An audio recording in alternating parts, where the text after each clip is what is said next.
Hi hello welcome to Tamil reviews. இன்றைக்கி நம்ம வந்து எந்த படத்தை பற்றி பார்க்க போகிறோம்னா, படம் இல்லை ஒரு வெப் சீரிஸ் பற்றி பார்க்க போகிறோம்.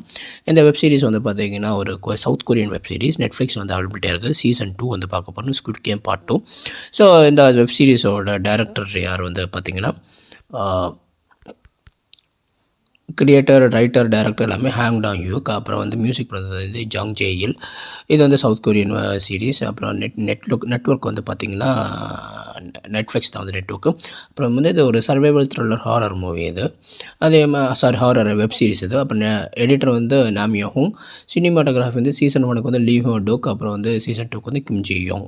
ஸோ இந்த சீரிஸோட கேஸ்டிங்ஸ் நம்ம பார்த்தோம்னா ஜாங் ஹூ யூ, அப்புறம் இந்த அவர் சேல்ஸ் பண்ணாமல் டிஓபி, அப்புறம் வந்து யுங் ஜிங் லீ, அப்புறம் ஜங் யோங், அப்புறம் லீ பி யோங், நிறைய பேர் வந்து நடிச்சிருக்காங்க.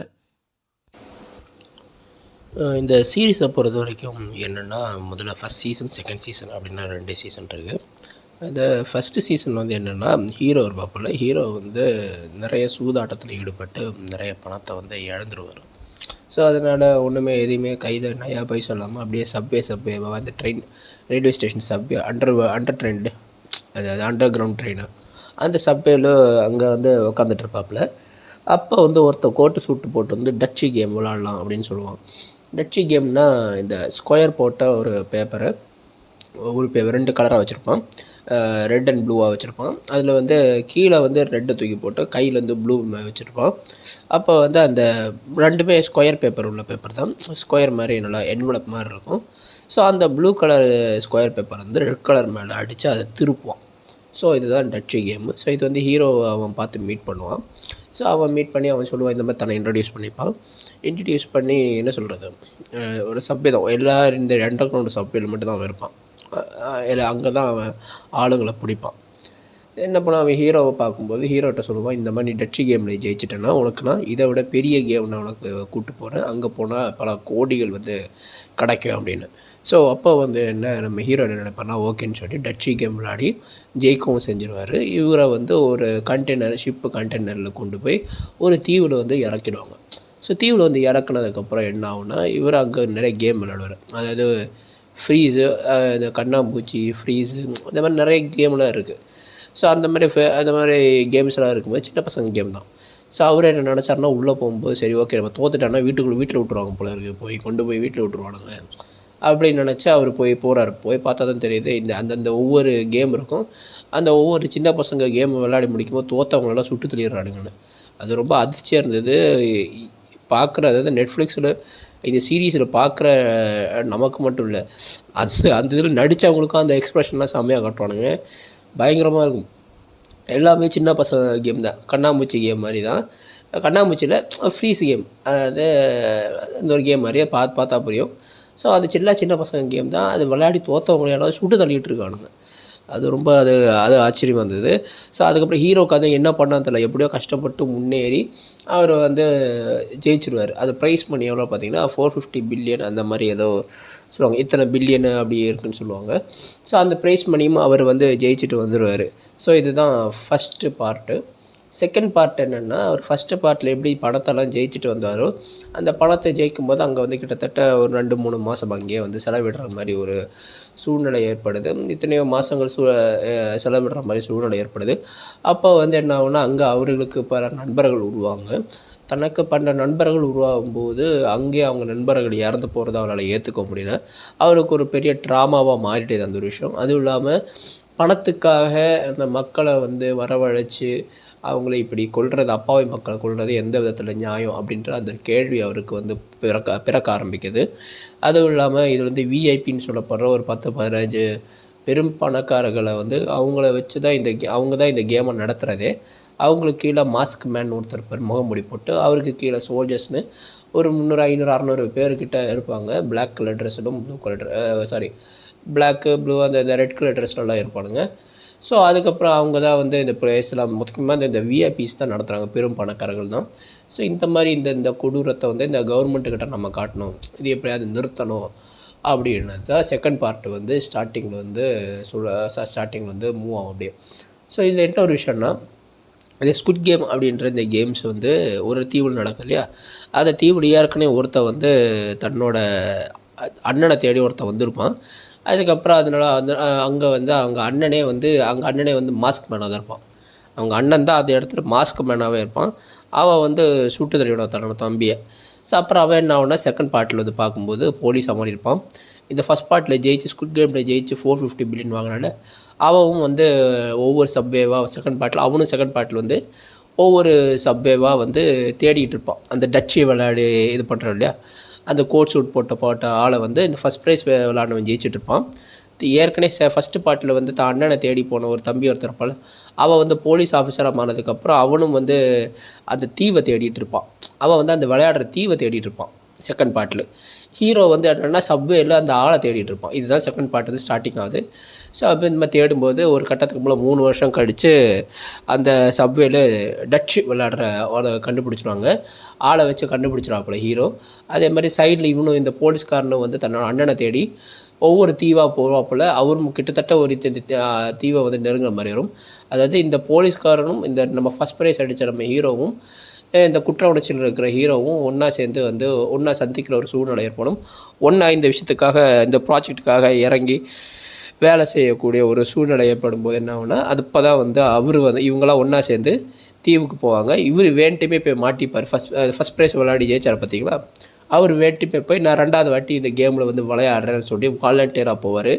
எப்படின்னா பல்லில் வந்து இது என்னது பல்லில் வந்து இது வச்சுருப்பாங்க. எங்கே போனாலும் இப்போ இது பண்ணுறது எப்படி சொல்ல லொக்கேஷன் ட்ரேசிங் அந்த ஒரு இது வந்து வச்சுருப்பார். ஸோ இவர் வந்து போய் பார்த்தோன்னே அந்த தீவில் இறக்கி விட்ருவாங்க. இறக்கி விட்டு பார்த்தா பல் இருக்காது. என்னடா பார்த்தோன்னா அதை வந்து பிடிங்கி அந்த ஜிபிஆர்எஸை வந்து பிடிங்கி எடுத்துருவானுங்க. ஐயோ வசமாக மாட்டிக்கிட்டோமே அப்படின்னு சொல்லி தான் செகண்ட் பார்ட் வந்து ஒரு 3வது எபிசோடுலேருந்து தொடங்க ஆரம்பிக்கும். இவர் வந்து கண்டுபிடிச்சிருவாங்க. கிட்டத்தட்ட தீவுக்கிட்ட வந்துடுவாங்க. ஜிபிஆர்எஸ் வந்து ஒர்க் ஆகும் போடும். என்னடா பார்த்தா அப்புறம் ஜிபிஆர்எஸ் வந்து வேறு எங்கேயோ வந்து ஒரு தரையில் எங்கேயோ கிடக்கும். ஒரு மாதிரி தரையில் ஒரு டியூனால் அப்படியே வேற ஒரு இடத்துல கிடைக்கும். அப்போ 2 பேரும் ஏமாந்து போயிட்டாங்க. இவங்க ஸ்குட் கேம் நடத்துகிறவங்களுக்கு ஈஸியாக கண்டுபிடிச்சிருக்கானுங்க. ஓகே இவன் நம்மளை ட்ரேஸ் பண்ண பார்க்குறான். அந்த ஜிபிஎஸை தூக்கி போட்டு தான் ஹீரோ வந்து விளையாட வைப்பானுங்க. ஸோ அப்புறம் அந்த செகண்ட் பார்ட்லேருந்து அப்புறம் என்னென்ன நடக்குது, என்னென்ன விஷயங்கள், அப்புறம் வேறு கேம் புது கேம்லாம் விளையாடுவாங்க. அங்கேயே வந்து மாஸ்க் மேன்லாம் யார் அப்படின்ற ரிவீல் பண்ணுவானுங்க. எல்லாம் நிறைய விஷயம் வந்து செகண்ட் பார்ட் நடக்கும். செகண்ட் பார்ட்டில் கூட இன்னும் பார்த்தீங்கன்னா செகண்ட் சீசனில் வந்து ஃபுல்லாக வந்து காமிக்க மாட்டாங்க. அவர் அது நிறுத்தினாரா இல்லையா அப்படின்னு. அதோட 7 எபிசோடோடு முடிஞ்சு போச்சு. 3rd சீசனில் தான் உங்களுக்கு வந்து ஃபுல்லாக வந்து காட்டுவாங்க. இன்னும் வந்து அந்த எபிசோடு போயிட்டு தான் இருக்குது. அவர் வந்து நிறுத்துறாரு. அப்புறம் சோல்ஜர்ஸ்க்கு எதிராக துப்பாக்கி சூடு நடத்துகிறாரு. இந்த கேமை நிறுத்தினார் எல்லாம் காட்டுறாங்க. ஆனால் அது இன்னும் ஃபுல்லாக முழுமையடையலை. ஸோ அதோட பாதியில் வச்சு நிறுத்தின மாதிரி தான் இருந்தது. ஸோ 3வது சீசனில் அது எப்படி அவர் வந்து மாஸ்க் மேனையும் தாண்டி விஐபியை கண்டுபிடிச்சி விஐபியெல்லாம் சுட்டு தள்ளினார் அப்படின்றது தான் வந்து போகும். அது எப்படி இந்த கேமை நிறுத்தினாருன்றது 3வது சீசனில் தான் நல்லா நமக்கு கம்ப்ளீட்டாக தெரியும். சரி இவ்வளோதான். இதோட பாசிட்டிவ் அண்ட் நெகட்டிவ் பார்த்தோன்னா, பாசிட்டிவ் வந்து பார்த்திங்கன்னா புது கேம்லாம் வந்து கொடுத்தானுங்க. ஸோ ஃபஸ்ட் பார்ட்டில் வரதை விட புது கேம்ஸாக வந்து கொடுத்து கொஞ்சம் வந்து ஓரளவுக்கு என்டர்டெயின்மெண்ட்டாக இருந்தது. ஓகே பட் ஆனால் எப்படி சொல்கிறது, செகண்ட் பார்ட்டில் அதான் ஃபஸ்ட் பார்ட்டை விட செகண்ட் பார்ட்டில் வந்து புது கேம் வித்தியாச கேம்ஸாக வந்து நம்ம கொடுத்து வந்து கொஞ்சம் எப்படி சொல்கிறது கொஞ்சம் இது பண்ணாங்க. பரவாயில்ல, நமக்கு கொஞ்சம் வந்து ஒரு புத்துணர்ச்சி ஆகுது. அதே சமயத்தில் வந்து பார்த்திங்கன்னா இந்த சீசனில் அவ்வளோ பெருசாக வந்து சொல்கிறது இல்லை. எமோஷன்ஸ் வந்து கொண்டு வந்திருக்காங்க. அம்மா புள்ள, அதாவது அம்மாவும் பிள்ளையும் இந்த இடத்துக்கு வந்துடுவாங்க. அம்மா பிள்ளைக்கு வந்து தெரியாது, புள்ள அம்மாவுக்கு வந்து தெரியாது. ஸோ அம்மா பிள்ளையும் இருக்கிற இது எமோஷன்ஸ். அப்புறம் டிரான்ஸ்ஜெண்டரை வந்து யூஸ் பண்ணியிருக்காங்க இந்த சீரீஸில். ஸோ அவங்களும் வந்து நடிச்சிருக்காங்க. ஸோ அவங்கள வந்து எப்படி வந்து அவங்களோட வாழ்க்கை போராட்டம் எப்படி இருந்தால் அதை வந்து இதில் ஒரு ஸ்டோரி மாதிரினா அவங்களுக்கு தனியாக காட்ட மாட்டாங்க. அவங்க வந்து டைலாக்ஸ் மாதிரி சக விளையாட்டு வீரர்களோட பேசிக்கிட்டு இருக்கிற மாதிரி வரும். அதுக்கப்புறம் மாஸ்க் மேனே வந்து விளையாட்டு வீரனாக வந்து இங்கே உள்ளே வந்து உள்குத்து வேலை பார்த்துட்ருப்பான். இந்த மாதிரி பல அப்படியே ஸ்க்ரீன் பிளேயெல்லாம் மாறி போய்கிட்டு இருக்கும். நல்லா இருந்தது. ஸோ நெகட்டிவ்ஸ் அப்படின்னு பார்த்தீங்கன்னா, நெகட்டிவ்ஸ் வந்து என்னென்னா இது என்ன சொல்கிறது, ஃபஸ்ட்டு பார்ட்டில் வந்து பார்த்திங்கன்னா இப்போ வந்து அவெஞ்சர்ஸ் இருக்குது. அவெஞ்சர்ஸில் வந்து பார்த்திங்கன்னா பிளாக் விடோ, அப்புறம் வந்து ஹாக்கை, அப்புறம் இன்னும் நிறைய இருக்குது. அப்புறம் வந்து இன்னும் 1-2 இதெல்லாம் இருப்பாங்க இல்லையா. ஸோ அவங்கள வந்து பார்த்திங்கன்னா உங்களுக்கு அவெஞ்சர்ஸில் வந்து அவெஞ்சர்ஸால் இவங்களுக்கெல்லாம் வந்து ஒரு வெளிச்சம் கிடச்சிருக்கும்.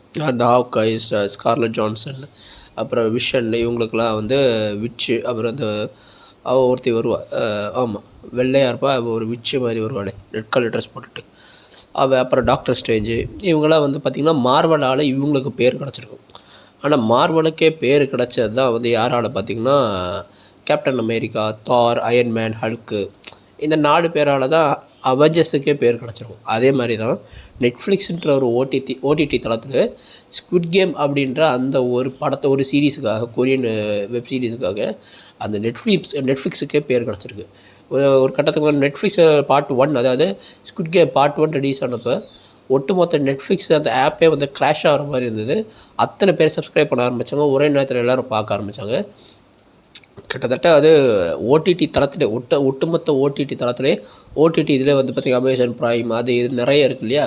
ஸோ அதில் அது டிஸ்னி ஹாட்ஸ்டார் அப்படி அந்த மாதிரி எல்லா இதுலையுமே டாப் பீக்கில் இருந்தது வந்து நெட்ஃப்ளிக்ஸ் ஸ்குவிட் கேம் பார்ட் 1 தான்.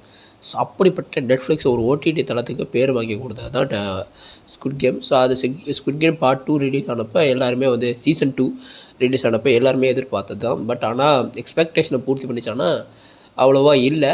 ஸோ ஓரளவுக்கு பரவாயில்லன்னு சொல்லலாம். அது நமக்கு கொஞ்சம் அப்படியே வந்து யோசிக்க தோணும். 3rd பார்ட்டில் வந்து நீ பார்க்கலாம் இது எப்படி வந்து பண்ண போகிறாங்க, எப்படி எக்ஸிக்யூட் பண்ண போகிறாங்க, அந்த மாஸ்க் மேன்லாம் யார், மாஸ்க் மேன் யாருன்னு காமிச்சிருவாங்க இந்த 2nd பார்ட்டில். அந்த விஐபிஸ் எல்லாம் யாருன்னு வந்து காட்டுவானுங்க. அதுதான் இன்னும் 3rd சீசன், அதுக்கு தான் எல்லோரும் வெயிட் பண்ணுறாங்க. ஸோ நல்லாயிருக்கும், கொஞ்சம் த்ரில்லிங்காக மூவ் ஆகுது. ரொம்ப வேர்ஸ்ட்டுன்னு சொல்ல முடியாது. ஃபஸ்ட்டு சீசனோட கொஞ்சம் ஒரு படி 2 படி கீழே தான் 2nd சீசன் இருக்குது. 3rd சீசன் நல்லா காட்டுவாங்கன்னு நம்ம வந்து எதிர்பார்க்கலாம். பசங்களோட பார்க்கலாம். பட் ஆனால் பசங்களோட பார்க்க வேணாம். ஒரு பொண்ணை வந்து உடல் உறுப்பெல்லாம் எடுத்து கிழிக்கிற மாதிரிலாம் வந்து காட்டுவாங்க. நிறைய துப்பாக்கி சூடெல்லாம் நடக்கும். அதெல்லாம் வந்து வேண்டாம். ஸோ அதனால் பசங்களை வச்சு பார்க்க வேண்டாம். பாருங்கள், ரொம்ப ஃபஸ்ட் பார்ட் அளவுக்கு எக்ஸ்பெக்டேஷன் வரும், பரவாயில்ல. ஓரளவுக்கு வந்து ரொம்ப மோசம் இல்லாதது. ஃபஸ்ட் பார்ட்டை விட ஒரு படி 2 படி கீழே தான். என்னை பொறுத்த வரைக்கும் வந்து பார்த்திங்கன்னா ஸ்குவிட் கேம் சீசன் 1க்கு வந்து 5க்கு வந்து 4.8 கொடுக்குறேன். ஸ்குவிட் கேம் சீசன் 2க்கு வந்து 5க்கு வந்து 4.5 கொடுக்குறேன். So thank you.